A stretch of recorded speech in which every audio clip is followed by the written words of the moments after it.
Trigonometric identities. I would like you to think of this topic like a game, because essentially that is what it is.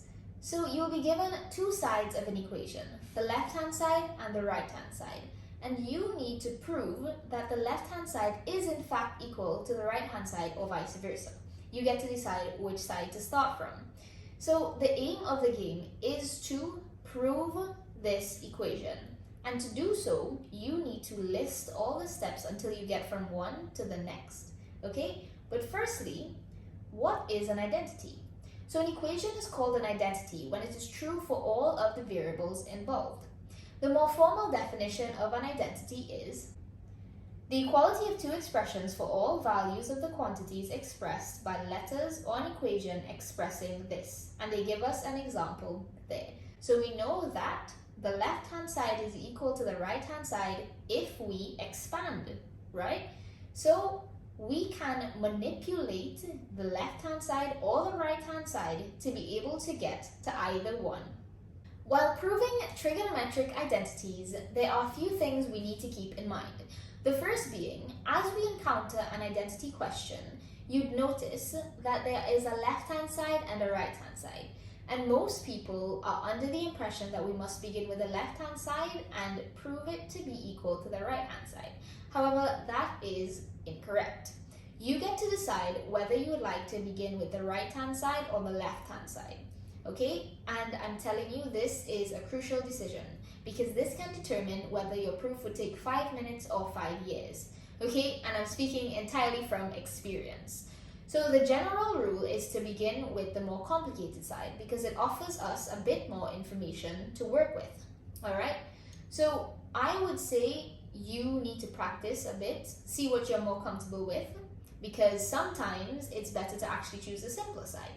And you get to decide, so it's all up to you.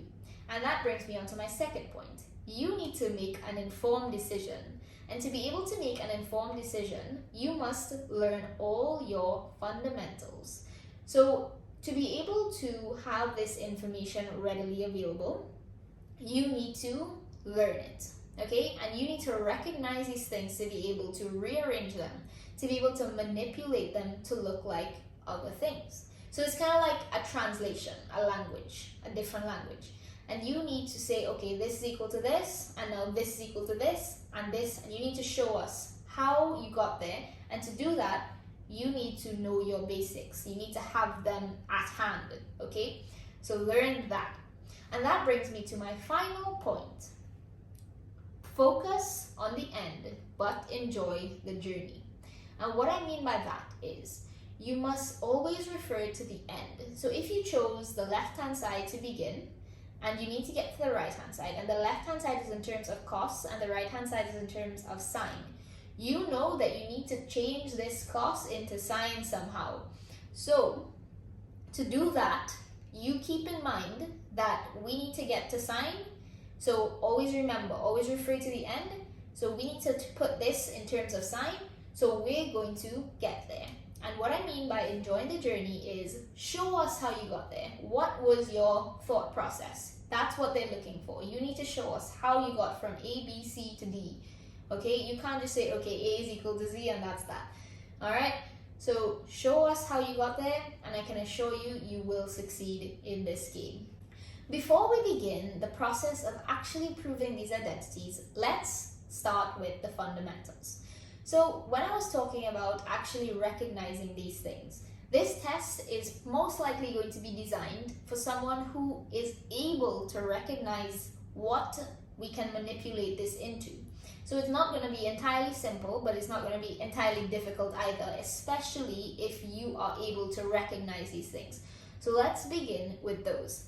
The first set of formulae we'll be learning is the compound angle, then we'll move on to the double angle, then the half angle, the sum and differences to products formulae, as well as the products to sums and differences formulae. So these are the 5 sets of formulae you need to be familiar with, and let's start them now.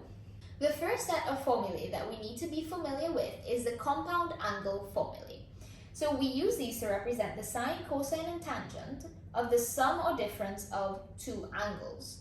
These angles are typically denoted by A and B, However, any letter can be used to represent these angles, but in this case we use A and B. It's the most common way you might see it. So these are placeholders for angles, alright? Sine A plus B is equal to sine A cos B plus cos A sine B. The most important thing is to pay attention to these signs. You must memorize these things, but a lot of people get confused with the signs. So an easy way to say is for sine, it's a plus and a plus. For sine as well, it's a negative and a negative. So sine A minus B will be sine A cos B minus cos A sine B. Alright? So these two equations can be combined in a way that's easier to remember. And you would see it like this mostly. And that means that the plus on top would have the corresponding plus on top, and negative and negative. Alright, so memorize it. The second one is for cosine. So these are actually opposite. So we have plus and a minus and a plus. So we have to remember that as well. But in general, cos A plus B is equal to cos A cos B minus sine A sine B. So we notice all of this is the same. It just depends on the sign. Okay, so the only thing that changes is the signs, depending on if it's plus or minus. Alright? Finally, the compound angle formulae for tangent. So this one is a bit more complicated, but not really. You have to memorize them anyway. So on top we have plus, and below we have a negative. And on top, if it's tan A minus B, we'd have a minus on top and positive below. But in general, tan A plus or minus B is equal to tan A plus or minus tan B all over 1 minus plus tan A tan B. So remember them. The second set of formulae we need to be familiar with is the double angle formulae. And this is actually derived from the compound angle formulae. So the double angle formula gives us expressions for the sine, cosine, and tangent of a double angle, which is denoted by 2a, where a represents an angle and can be interchanged with any variable, meaning it can be 2 theta, 2b. A is just a placeholder for an angle. Okay, so sine 2a is equal to 2 sine a cos a. And what's interesting is cos 2a actually has 3 options, so you need to know all 3. Yes, okay. And tan 2a is equal to 2 tan a over 1 minus tan squared a. From our double angle formulae, we can derive our half angle formulae by simply substituting a is equal to a over 2. So sine a is equal to 2 sine a over 2 cos a over 2. So if you notice, all we did was divide a by 2. Okay, so it will become a, and then we have a on 2, a on 2. Alright, so we need to learn these as well. The products, the sums and differences formulae are also derived from the compound angle formulae. So we can use this for both proving identities and solving equations. Alright, so we know that there's a plus, minus. You need to remember all these signs. So important, okay? So when you're learning this, pay attention to these signs and try your best not to get mixed up. Okay, so there's some sort of pattern, as you can see. So you can learn the patterns and keep them in your mind. The final set of formulae that we need to be familiar with is the sums and differences to products formulae, and these are also useful while proving identities and solving equations. Okay, so notice the signs again, okay, stressing on the signs. So easy to get mixed up. Please learn these signs when you are learning these. And in the exam, make sure, double check all the time. What are these signs? Is my sign correct? Okay, always be sure.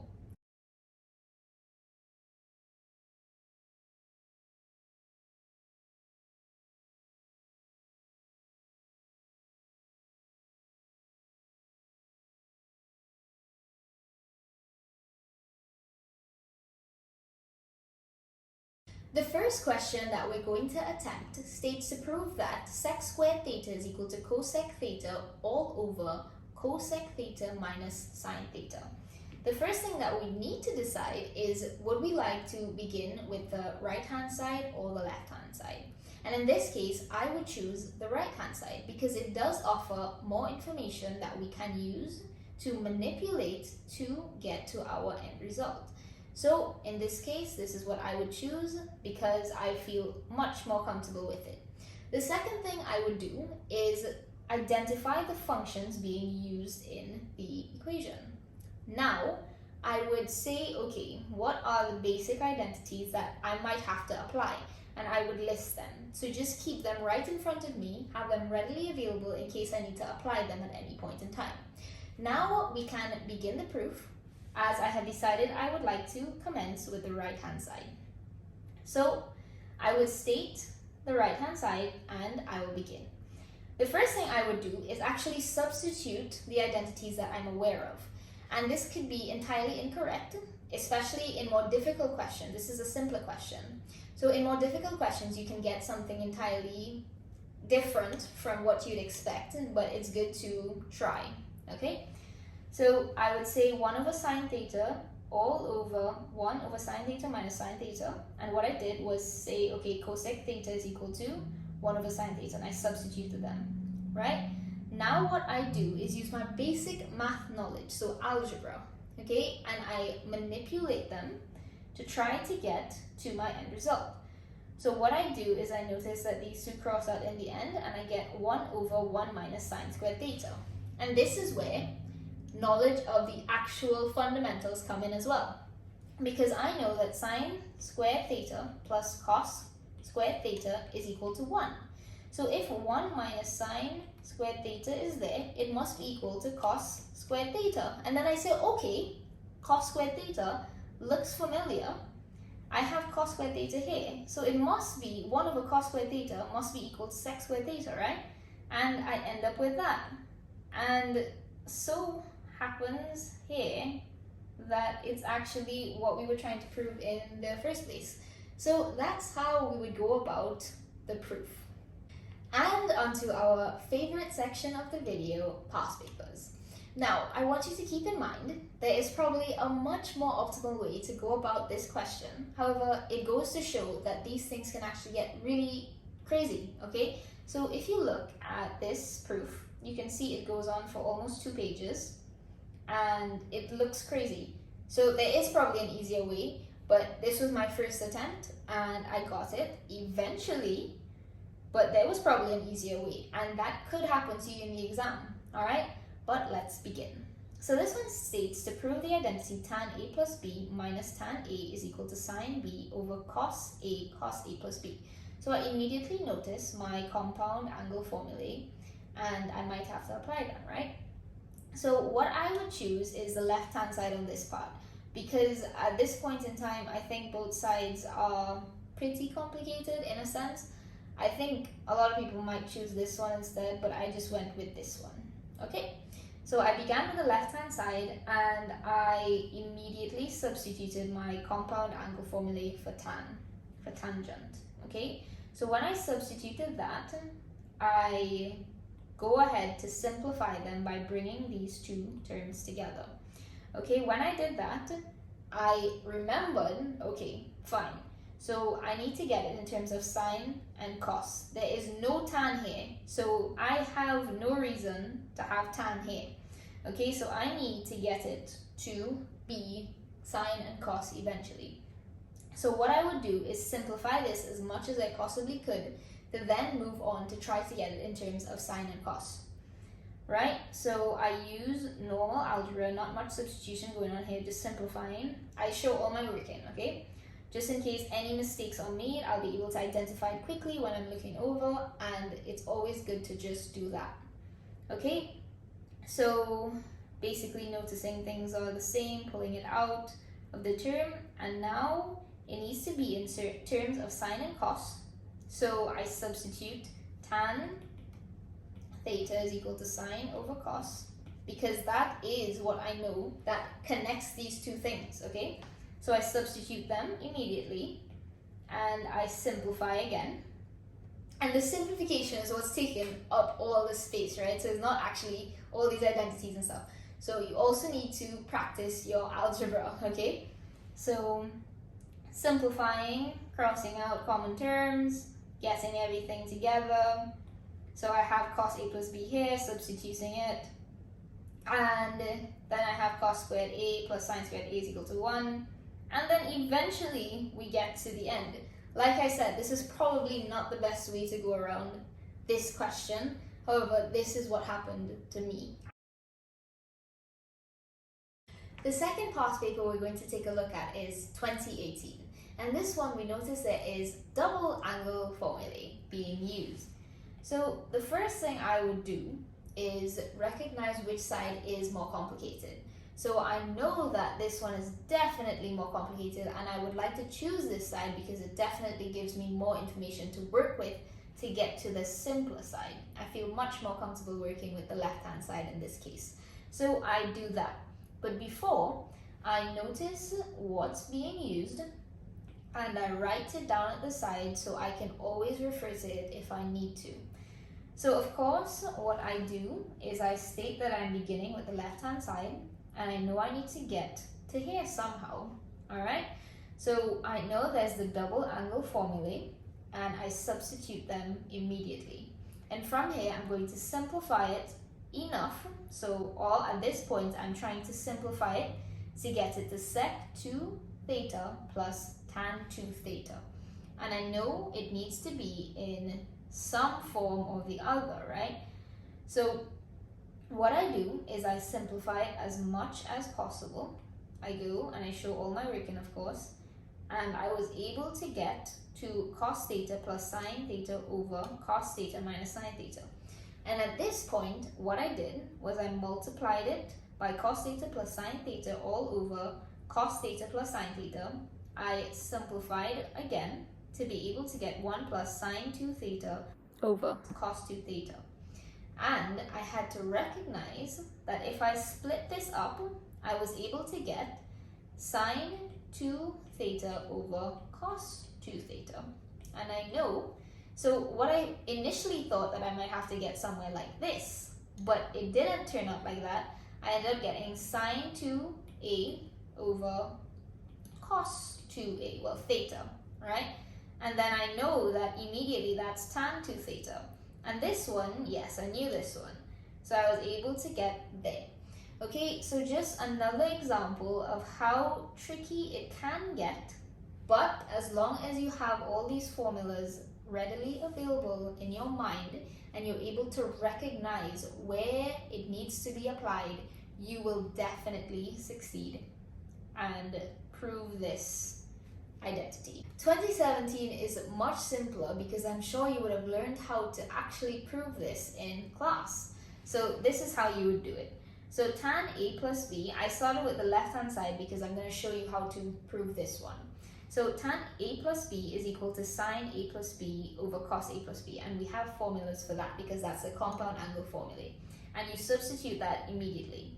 At this point, what you're going to do is divide each term by cos A, cos B.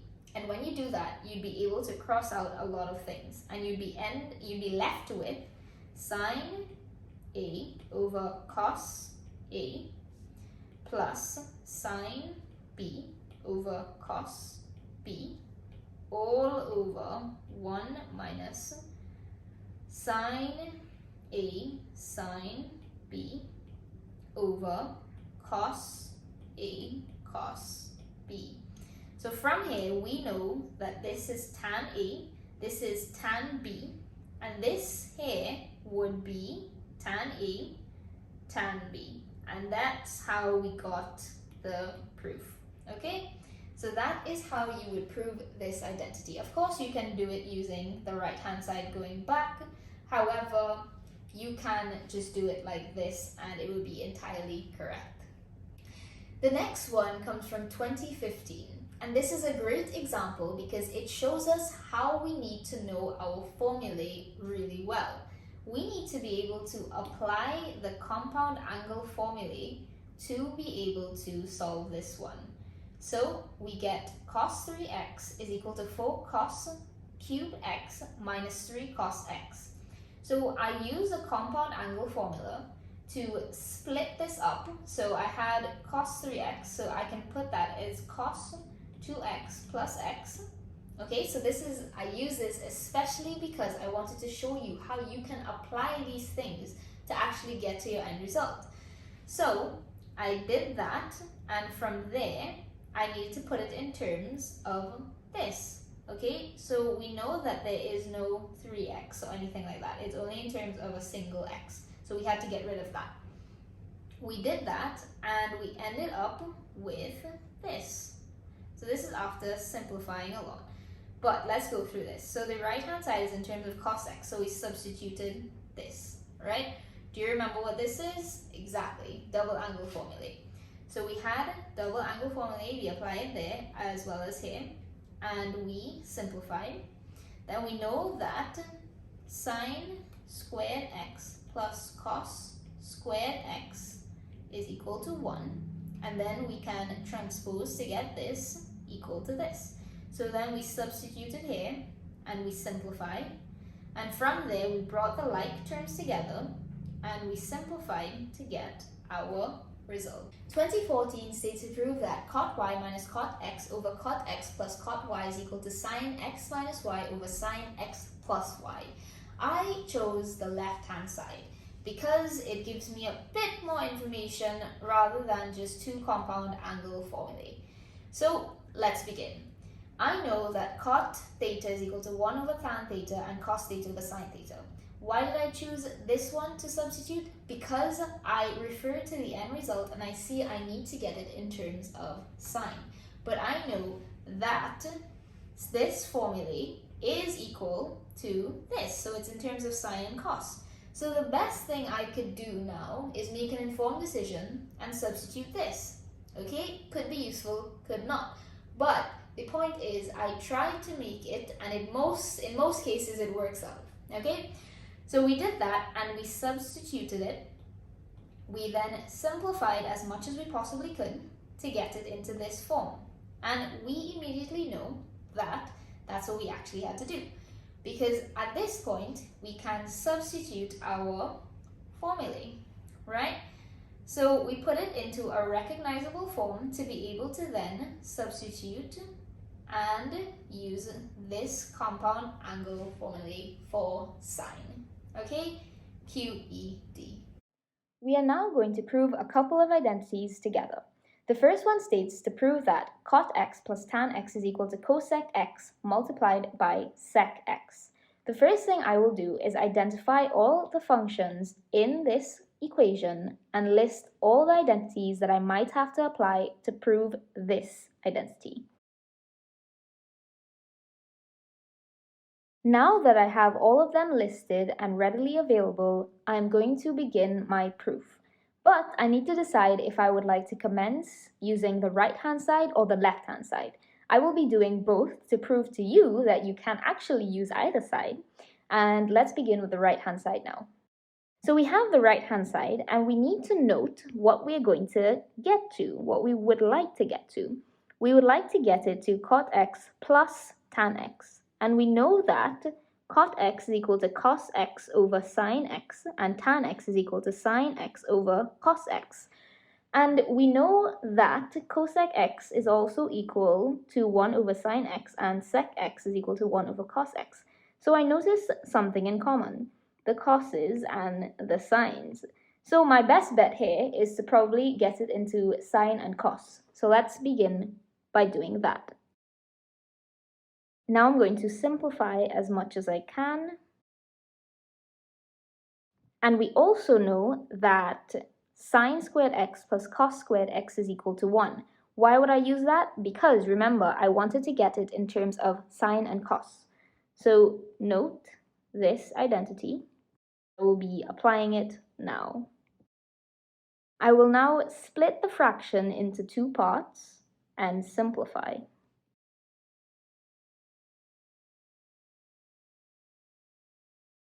So we notice that we can cross out these. And we will be left with sine x over cos x plus cos x over sine x. And we know these happen to be tan x plus cot x. And that is exactly what we were trying to prove. QEB. And onto the left-hand side. We've already stated all the identities that we might have to apply. Let's begin the proof. We know that cos and sine connect to these identities. So, as we did before, our best bet is to try to get this in terms of sine and cos. Let's begin using our basic identities. Now we are going to simplify as much as possible. What I'm going to do is bring these two fractions together. We know that sine squared x plus cos squared x is equal to 1, so let's apply that identity. And we know that 1 over sine x and 1 over cos x are equal to these two things. And that happens to be exactly what we're trying to prove. So what we're going to do is split up this fraction and apply the identities. Q, E, D. The second question states to prove that tan theta plus cot theta is equal to 2 cosec 2 theta. We can see that they have used tan, cot, and cosec 2 theta, which happens to be double angle formulae. So let's identify all the functions and make a list of all the identities that we may have to apply in this question.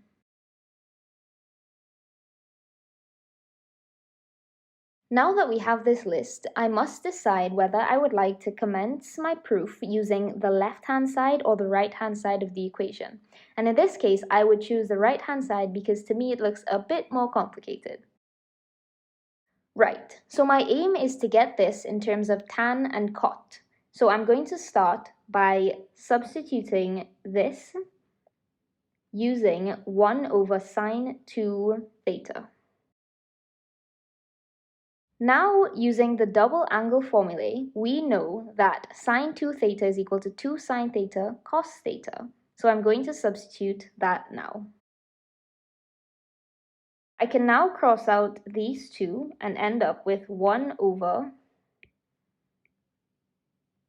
sine theta cos theta. And from here, I can replace the 1 with sine squared theta plus cos squared theta. Because we know the identity sine squared theta plus cos squared theta is equal to 1. I'm now going to separate this fraction into two parts so that we can get two expressions similar to the left-hand side. Please recall that the left-hand side is tan theta plus cot theta, and take a look at their identities.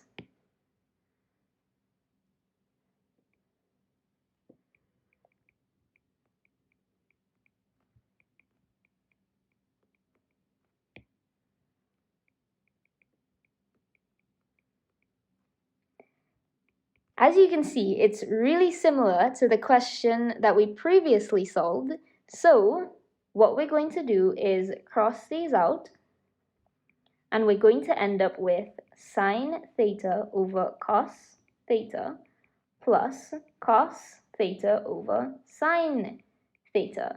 And recalling our fundamental identities, we can replace these two to get tan theta plus cot theta, Q, E, D. The final question that we're going to attempt today comes from 2012, and it would like us to prove this identity given these two pieces of formulae, one being the compound angle formula for cos and one being the double angle formula for cos. Also recall that there are two more of these, this is just one of them. So we're going to begin with the left-hand side, and this is because we can immediately apply the compound angle formula for cos. We're going to split this into cos 2 theta plus theta. We will now apply the formula given above. Now you need to notice that there are two pieces of double angle formula being used, one for cos and one for sine. We will now substitute them given this one above, and we need to also know that sine 2 theta is equal to 2 sine theta cos theta. Let's substitute them now. Now we're going to simplify as much as possible.